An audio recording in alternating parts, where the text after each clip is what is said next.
Uruguay, pequeño, tranquilo, silencioso. Para muchos, un país de mate, playas serenas y barrios que parecen detenidos en el tiempo. Pero bajo esa calma aparente, hay sombras que nunca se disipan.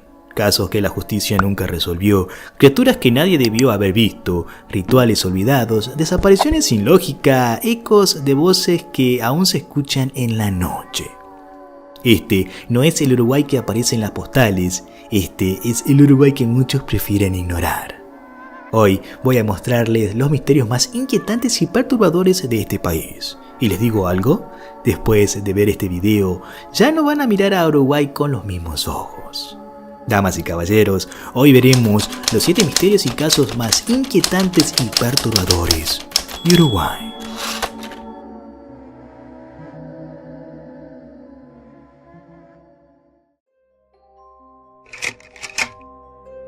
El río Uruguay ha sido testigo de siglos de historia, aguas profundas, corrientes traicioneras y una presencia que, según muchos lugareños, no pertenece a este mundo. En pueblos ribereños como Fray Bentos, Salto o Paysandú, hay quienes susurran sobre la presencia de una criatura que emerge en la oscuridad, entre la neblina, cuando el silencio es tan denso que parece devorarlo todo. No es una leyenda cualquiera. No es la típica sirena encantadora de los cuentos europeos. Esta cosa tiene ojos sin vida, piel cenicienta, cabellos enredados en algas podridas y una voz que muchos describen como lo último que quisieras escuchar antes de morir. La llaman simplemente la sirena del río Uruguay, pero no canta para enamorar, canta para atraer. Hay pescadores que aseguran haberla visto. Uno afirma que su compañero se lanzó al agua sin razón aparente, como hipnotizado y nunca volvió a salir. Otros han hallado restos de redes completamente destrozadas, como si una fuerza salvaje las hubiese arrancado del fondo. Algunas noches se escucha un canto. No viene de ningún bote, no hay viento, solo esa melodía lejana, entre triste y espeluznante, que te hiela la sangre y hace que el río parezca más oscuro de lo que es. ¿Mito fluvial? ¿Alucinaciones? ¿O acaso estamos ante una presencia antigua, una entidad marina que habita donde los humanos no deberían mirar? Lo cierto es que la sirena del río Uruguay sigue ahí, nadando bajo la superficie, esperando. Y si alguna vez visitas la costa, sobre todo de noche, no te acerques demasiado al agua. Podrías escucharla cantar y entonces ya sería demasiado tarde.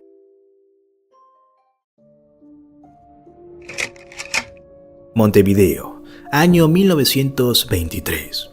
Una ciudad que por entonces parecía florecer, con una rambla recién inaugurada, una clase media que se expandía y un ambiente de modernización urbana y cultural. Pero entre todo ese progreso, algo oscuro brotó desde las piedras frías junto al río de la Plata. Era la mañana del domingo 16 de septiembre. El sol apenas comenzaba a iluminar las aguas calmas del río cuando un hombre que paseaba por Rambla Wilson, cerca de las canteras del Parque Rodó, hizo un descubrimiento que le heló la sangre. Allí, entre las rocas húmedas y los restos de algas marinas, yacía el cadáver de una joven mujer. Su rostro estaba desfigurado por los golpes. Tenía profundas heridas en la cabeza, como si hubieran descargado sobre ella una furia indescriptible. Pero lo más brutal, lo más inhumano, era un tajo atroz que le cruzaba el cuello de lado a lado. Una degollación simple, quirúrgica, casi ritual. La policía llegó al lugar de inmediato, pero la escena ya había sido corrompida por los curiosos. La noticia se expandió como un incendio. «Una mujer degollada en la Rambla», decían los vendedores de diarios. Pronto, toda Montevideo estaba hablando del crimen. Sin embargo, lo más perturbador no fue solo la violencia del asesinato, sino el misterio que lo envolvía. La víctima no tenía documentos, ni joyas, ni objetos que ayudaran a identificarla. Estaba vestida de forma humilde, pero con cierto decoro. Medias negras, vestido oscuro, blusa clara. Los forenses determinaron que tenía entre 22 y 24 años, cabello castaño claro, cutis trigueño, manos cuidadas.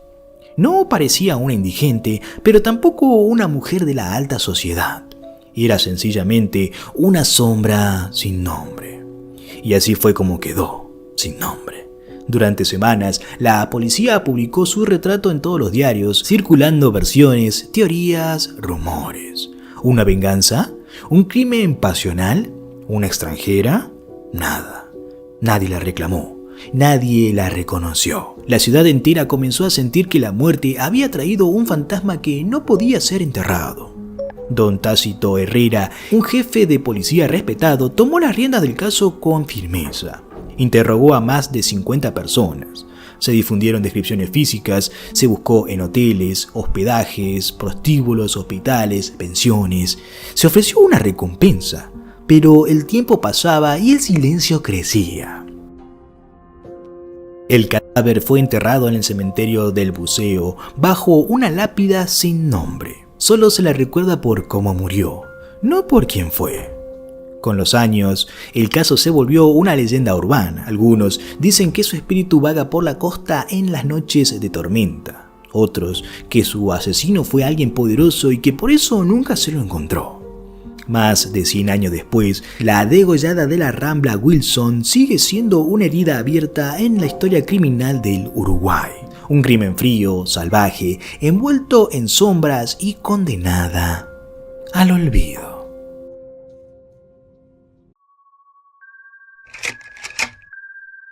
Ubicada en el límite entre el departamento de Salto y Paysandú, la estancia La Aurora ha sido desde mediados de la década de 1970 epicentro de numerosos relatos sobre fenómenos inexplicables. El 3 de marzo de 1976, una potente explosión sacudió la estancia. Al investigar, se descubrió un agujero de 1,5 metros en un ombú cercano al casco principal. Este árbol, aún en pie, presenta una cavidad que, según testimonios, ha sido una trampa mortal para pequeños animales que, al ingresar, no volvían a salir, apareciendo disecados sin signos de putrefacción. En otra ocasión, una esfera luminosa descendió sobre el lugar, dejando marcas de quemaduras en el pasto y los alambrados. Un perro fue encontrado calcinado y un motor eléctrico resultó dañado. Lo más inquietante es que estos eventos ocurrieron en noches despejadas, sin tormentas eléctricas que pudieran explicarlo. La Fuerza Aérea Uruguaya, a través de la Comisión Receptora e Investigadora de Denuncias de Objetos Voladores No Identificados, investigó estos sucesos. Aunque atribuyeron algunos daños a caídas de rayos, la ausencia de tormentas en las fechas mencionadas dejó más preguntas que respuestas. Además de los fenómenos aéreos, se han reportado interferencias electromagnéticas en equipos electrónicos como cámaras y grabadoras que misteriosamente dejaban de funcionar en la estancia.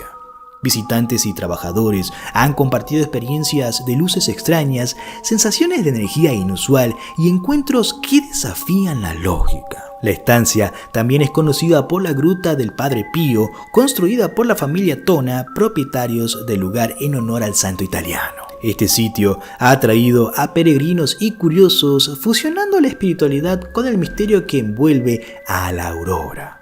Hoy en día, la Aurora sigue siendo un destino para investigadores, turistas y creyentes que buscan respuestas o simplemente experimentar la atmósfera única del lugar. Ya sea por los relatos de ovnis, las anomalías electromagnéticas o la energía espiritual que muchos aseguran sentir, la estancia permanece como uno de los enigmas más fascinantes de Uruguay.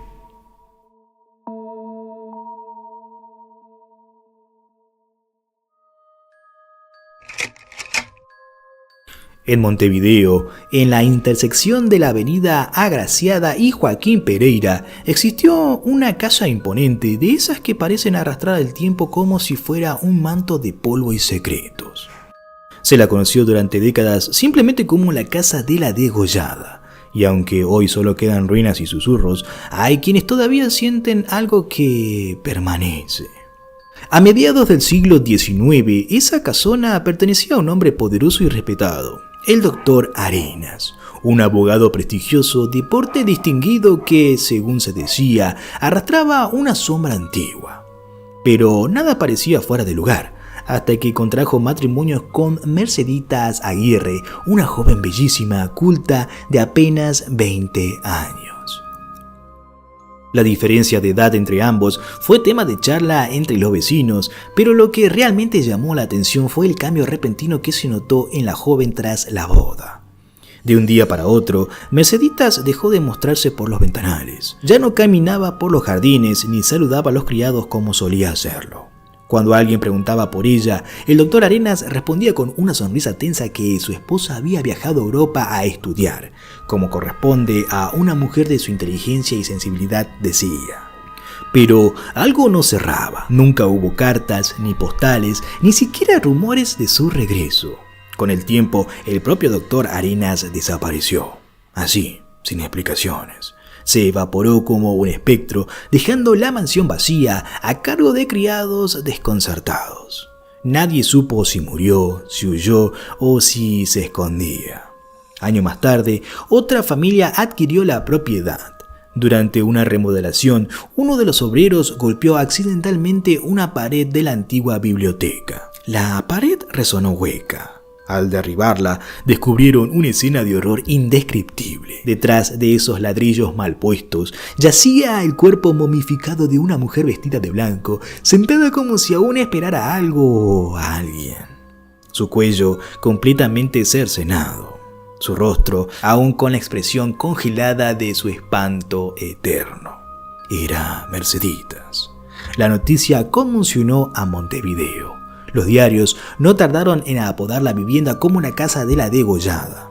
El crimen jamás se resolvió. No hubo testigos, no hubo sospechosos, solo un cadáver oculto durante décadas y los ecos de una historia de amor que terminó en masacre. El doctor Arenas jamás fue encontrado. Algunos aseguraban que había huido al extranjero. Otros afirmaban que era un hombre perturbado, obsesionado con el control absoluto y que encerró a su esposa por celos hasta quitarle la vida en un brote de furia. Con el paso del tiempo, la casa fue abandonada. Las ventanas rotas dejaban escapar ráfagas de viento helado y la madera crujía como si algo caminara dentro. Los vecinos empezaron a contar cosas extrañas. Gritos, pasos, llantos ahogados en mitad de la noche. Incluso hubo quienes aseguraron ver la silueta de una mujer de blanco caminando por los pasillos iluminados por la luna. La policía acudió en múltiples ocasiones, pero nunca encontró a nadie. Nunca hubo una explicación, solo el frío, solo el miedo. Hoy la casa ya no está, dicen, fue demolida. Pero algunos dicen que en el terreno, aún baldío, nada crece. Ni pasto, ni flores, es como si la tierra misma hubiese quedado marcada por el horror. Y si algún día caminas por ahí de noche, presta atención. Tal vez escuches un susurro detrás tuyo, o el tenue goteo de una herida que nunca se cerró.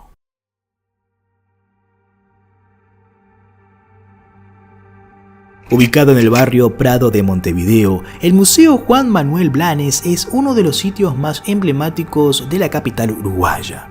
Construido en el siglo XIX y rodeado de jardines y esculturas, este edificio alberga no solo valiosas obras de arte, sino también uno de los secretos más perturbadores del país. Una presencia espectral que ha sido vista, sentida y temida durante décadas. Aunque el museo ha sido renovado varias veces y su estructura parece imponente y cuidada, los trabajadores nocturnos, guardias y personal de limpieza cuentan una historia muy diferente. Una que pocas veces se comenta en público y que muchos prefieren ignorar.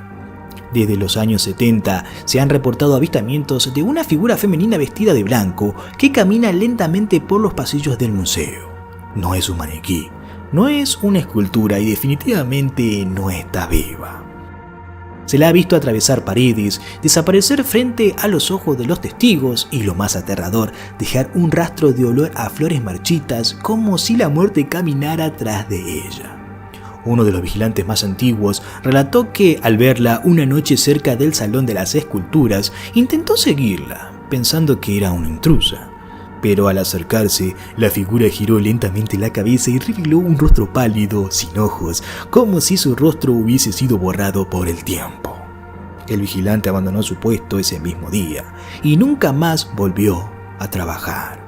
Según versiones no oficiales, durante una restauración en los años 90 se encontraron documentos antiguos sellados en una de las paredes. Entre ellos, cartas y bocetos de un pintor que había sido internado en un hospital psiquiátrico a principios del siglo XX. Las cartas hablaban de una musa silenciosa que lo visitaba cada noche y lo obligaba a pintar su rostro una y otra vez. Lo inquietante es que ninguna de las pinturas sobrevivió. Fueron quemadas por el propio artista antes de morir de manera inexplicable en su celda acolchonada, sin dejar rastro alguno más que un mensaje escrito con su propia sangre. Y ya no me dejan dormir. Algunos creen que esa musa es la misma entidad que ronda el museo. El misterio del Museo Blanes no solo es uno de los más oscuros del Uruguay, sino también uno de los más activos. Hasta el día de hoy, muchos evitan quedarse solos en sus salas y los empleados nuevos jamás reciben explicación alguna sobre las manifestaciones. Solo se les da una advertencia. Si la ves, no la hables, no corras y por nada en el mundo la sigas.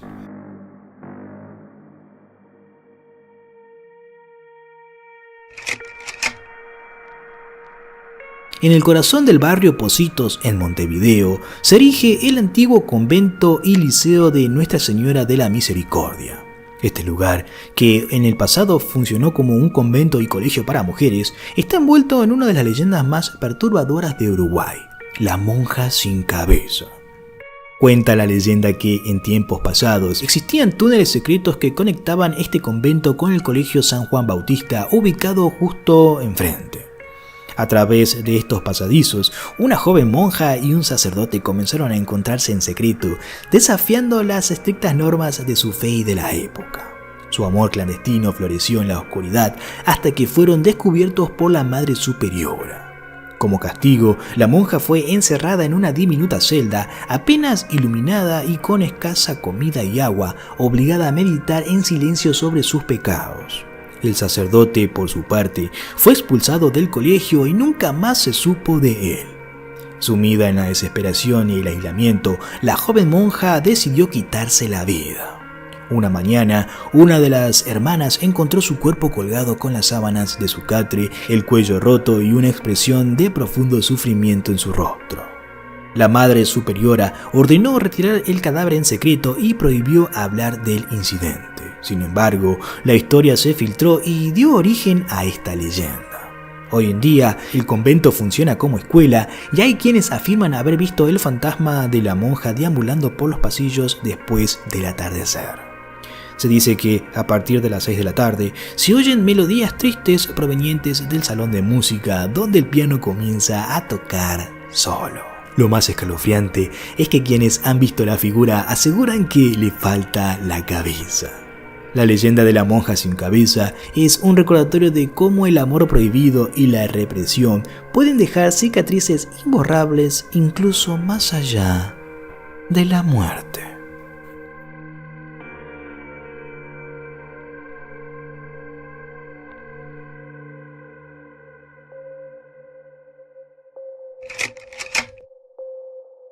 El 31 de marzo de 1973, en la tranquila localidad de Colonia Nicolich, departamento de Canelones, Uruguay, ocurrió un crimen que conmocionó al país. Cerca de las 10 de la noche, Juan Pereira, un joven de 18 años que se dirigía en bicicleta a un baile, escuchó lo que describió como un llanto de gatitos provenientes de una quinta cercana. Al acercarse, descubrió que los sonidos venían de un pozo de riego. Al asomarse, vio manos agitándose y cabezas que luchaban por mantenerse a flote, pidiendo desesperadamente ayuda. Asustado, Juan corrió a buscar ayuda en un cuartel de bomberos cercanos. Los bomberos llegaron rápidamente y comenzaron el rescate, pero los cuerpos de Miguel Ángel, de 5 años, y Marisol, de 3, fueron recuperados sin vida al día siguiente. La noticia del crimen se difundió rápidamente y la policía inició una investigación para encontrar al responsable. Las sospechas recayeron en Pablo Hernández Jara, un peón que trabajaba en la zona. Aunque su compañera afirmó que estaba con ella en una iglesia evangelista a la hora del crimen, las autoridades no descartaron su participación. El caso fue ampliamente cubierto por los medios de comunicación y la sociedad uruguaya quedó impactada por la brutalidad del acto. A pesar de los esfuerzos de la policía, el crimen dejó muchas preguntas sin respuestas y el nombre verdadero del culpable sigue siendo objeto de debate. El crimen del aljibe se convirtió en uno de los casos más perturbadores de la historia criminal uruguaya. La historia de la familia Tortello y su trágico destino sigue siendo recordada como un ejemplo de la capacidad humana para el mal y la importancia de la justicia. ¿Y ustedes, mis queridos amigos, qué opinan? Y si sos del Uruguay y conocías estos misterios y conoces otros misterios y casos, por favor házmelo saber en la caja de comentario.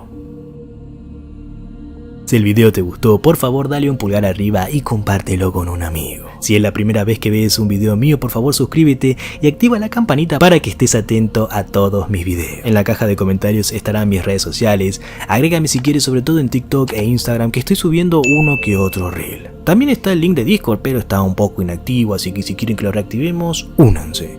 Nos estaremos viendo en un próximo video. Mi nombre es Don T y te deseo muy buenas noches.